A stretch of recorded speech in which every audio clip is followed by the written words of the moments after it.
இது அதுக்காக அவங்க சொல்றது எல்லாமே பொய்ன்னு என்னால ஏத்துக்க முடியல. அன்பு சொல்றது ஒரு வகையில நம்புற மாதிரி இருந்தாலும் மூர்த்திய விக்னேஷ் தான் ஏதாச்சும் பண்ணிருப்பாருன்னு என்னால ஏத்துக்கவும் முடியல. மூர்த்தி இப்ப வீட்டுக்கு வந்தா மட்டும்தான் இப்ப பிரச்சனைக்கெல்லாம் தீர்வு கிடைக்கும். ஆனா அவன் எங்க இருக்கான், அவனுக்கு என்ன ஆச்சுன்னு ஒண்ணுமே புரியல. நாள் ஆக ஆக இன்னும் என்னெல்லாம் பிரச்சனை வரும்னு தெரியல. இங்க பாரு கயல், நீ சொல்றதெல்லாம் புரியுது. இது பிரச்சனைக்குரிய விஷயம்தான். அதுக்காக நீ நினைக்கிற எல்லா பிரச்சனையும் நடக்க போகுதுன்னு நினைச்சு நீ இப்படி பயந்துட்டு இருக்கிறதுனால எதுவுமே மாற போறதில்ல. மாம், மூர்த்தி சீக்கிரமே வந்துருவாருமா. ஆக்சுவலி நீ முதல்ல தெளிவாதான் இருந்த. அன்புதான் உன்னை குழப்பிட்டான்னு தோணுது. அவனுக்கு இருக்கிற சந்தேகத்தை உன்கிட்ட சொல்லி உன்னை அப்படி இருக்குமா இப்படி இருக்குமான்னு யோசிக்க வச்சு ஒரு மாதிரி குழப்பத்துல தள்ளிட்டான். எனக்கு தெரிஞ்சு விக்னேஷ் அப்படி பண்ணிருக்க வாய்ப்பே இல்லை. அவரும் அப்படிப்பட்ட ஆள் இல்ல. இங்க பாரு, நீ ஃப்ரீயா விடு, எல்லா பிரச்சனையும் சீக்கிரமே சால்வ் ஆயிடும். ஆனாலும் மனசு ஏதோ ஒரு மாதிரி சங்கடமாவே இருக்கு. அதான் ஒரு வாட்டி அன்னிக்கிட்ட பேசி பார்க்கலான்னு யோசிச்சுட்டு இருக்கேன். கையில் நீ அவசரப்படாத. திரும்ப திரும்ப நீ இதே விஷயத்த அவங்க கிட்ட பேசினா ரெண்டு பேருக்கும் தேவையில்லாம தர்ம சங்கடம் தான் வரும். அவங்க சொன்ன மாதிரி கொஞ்சம் வெயிட் பண்ணி பாப்போமே. மூர்த்தி கண்டிப்பா வந்துருவாரு, எனக்கு அந்த நம்பிக்கை இருக்கு.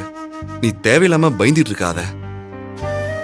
ஒரு ஒரு 2-3 நாள் வெயிட் பண்ணி பாப்போம்.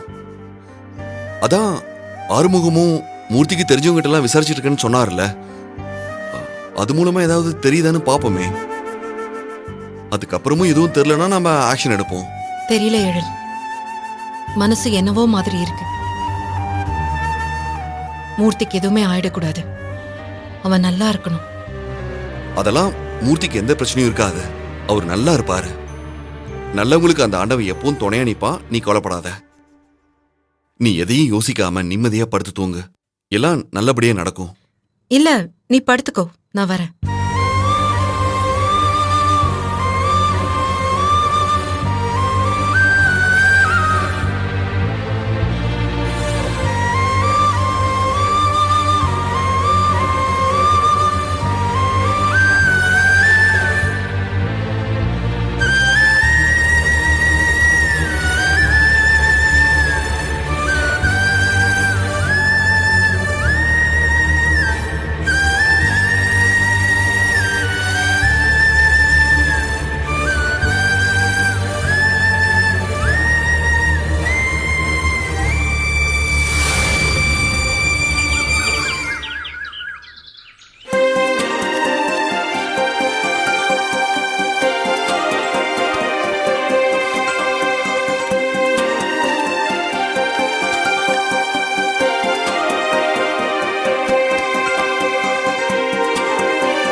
ஏய், குட் மார்னிங். ஸ்கூலுக்கு ரெடி ஆயிட்டியா? ஆமா அத்தை. Very good. அனு, ஏய், ஷால் பாத்தியா ஏதாவது? ஆஹா, நான் பார்க்கல. மா, இந்த Dressக்கான ஷால் பாத்தியா? பீரோல தான் வச்சிருந்தேன். அங்கதான் இருக்கும், போய் பாரு. மா, நல்லா தேடிட்டேம்மா, இல்ல. வாமா, காலேஜ்க்கு டைம் ஆச்சு, வந்து பாரு வா. ஏய், அவசரம்னா சீக்கிரமா எந்திரிச்சு தேடணும். பாரு, சின்ன குழந்தை, அவளே நேரமா எந்திரிச்சு யாருக்கும் தொந்தரவு கொடுக்காம ரெடி ஆயிட்டு இருக்கா. உனக்கு 7 கழுத வயசாகுது, காலேஜுக்கு கிளம்பும் போது எல்லாரையும் தொந்தரவு பண்ணிட்டு இருக்க. ஏய், என்னடி சிரிக்கிற? உங்களை பார்த்து 7 கழுத வயசுன்னு சொன்னாங்கல்ல, அதுக்கு தான் சிரிக்கிறேன். குழந்தையா இருக்கிற வரைக்கும் தான் உனக்கு இந்த செல்லம்லாம். நீயும் வளர்ந்தனா 7 கழுதை இல்ல 7 எரும மாடுனே சொல்லுவாங்க. அவதான் சின்ன குழந்தை என்னமோ பேசுறானா, அவகிட்ட சரிக்கு சமமா சண்டை போட்டுட்டு இருக்க. எங்க போச்சு? மாம்ச, நீங்களாவது எனக்கு சப்போர்ட் பண்ணுங்க. யாருமே எனக்கு சப்போர்ட் பண்ண மாட்டறாங்க. எனக்கு 7 கழுத வயசு ஆயிடுச்சுன்னு சொல்றாங்க. என்ன? யார் 7 கழுத வயசுன்னு சொன்னது? ஏன் மாம்ச? ஏன் மாம்ஸ் நல்லா? எவ்வளவு கம்மியா சொல்லிருக்கீங்க? அந்த 7ங்கிறத ஒரு 8, 12ன்னு சொல்லிருக்க வேண்டியதானே? மாம்ஸ், நீங்க என்ன கலாய்க்கிறீங்களா?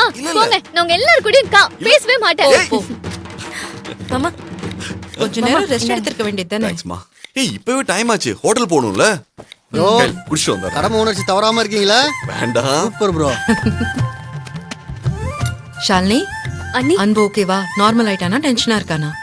நேத்து நைட் அதுக்கப்புறம் ஏதோ பேசிக்கல அண்ணி. காலையில எழுந்து பார்த்தா அவர் வீட்ல இல்ல, எங்கேயோ வெளியே போயிருக்காருன்னு நினைக்கிறேன். அவன் இவ்ளோ சீக்கிரமா எங்க போனான்? தெரியல அண்ணி, டியூட்டிக்கு போயிருப்பாருன்னு நினைக்கிறேன். அவன் உன்கிட்ட ஏதாச்சும் சொல்லிட்டு போனானா? இல்ல கையல், நான் அவனை பார்க்கவே இல்லையே. ஷாலினி ஃபோன் பண்ணி பாத்தியா? ஃபோன் பண்ண அண்ணி, ஆனா எடுக்கல. ஃபோன் எடுக்கலையா?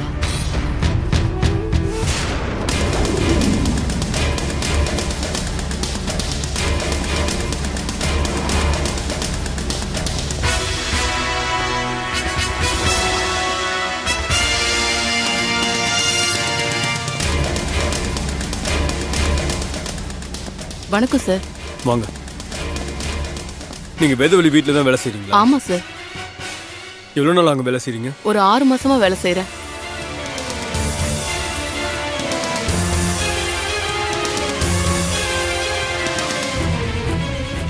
இவரை நீங்க பார்த்திருக்கீங்களா?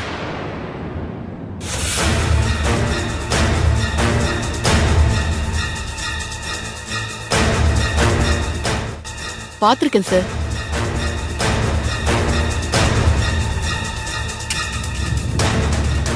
எப்போ? கொஞ்ச நாளைக்கு முன்னாடி வேதவழி அம்மா வீட்டுக்கு வந்திருந்தார் சார்.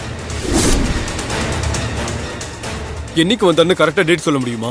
அந்த அளவுக்கு சரியா ஞாபகம் இல்ல சார். ஒரு 2 வாரத்துக்கு முன்னாடி இருக்கும். சரி, அவர் அங்க அந்த வீட்டுக்கு வந்தப்போ என்ன நடந்துச்சு? அங்க அவங்களுக்குள்ள சண்டை ஏதாவது நடந்துச்சா? ஆமா சார். அவங்க தங்கச்சிக்காக பேச வந்தாரு. அப்ப வேதவழி அம்மா கோவப்பட்டு அவளை ஏத்துக்க முடியாது, என்னைக்கா இருந்தாலும் உன் தங்கச்சி இந்த குடும்பத்து மருமகளா வாழ முடியாதுன்னு சொல்லிட்டாங்க. அவங்க பையனுக்கு வேற ஒரு பொண்ணை பார்த்து கல்யாணம் பண்ண போறதாவும் சொல்லிட்டாங்க. அதுக்கு இவரும் கோவப்பட்டு பேச வாக்குவாதம் அதிகமாயிடுச்சு சார்.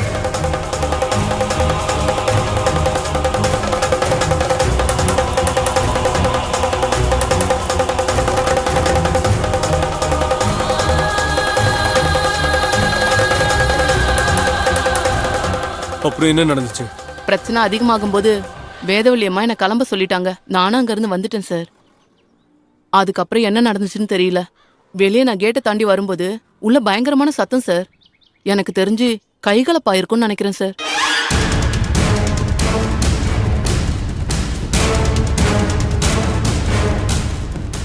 சரி, நீங்க கிளம்புங்க.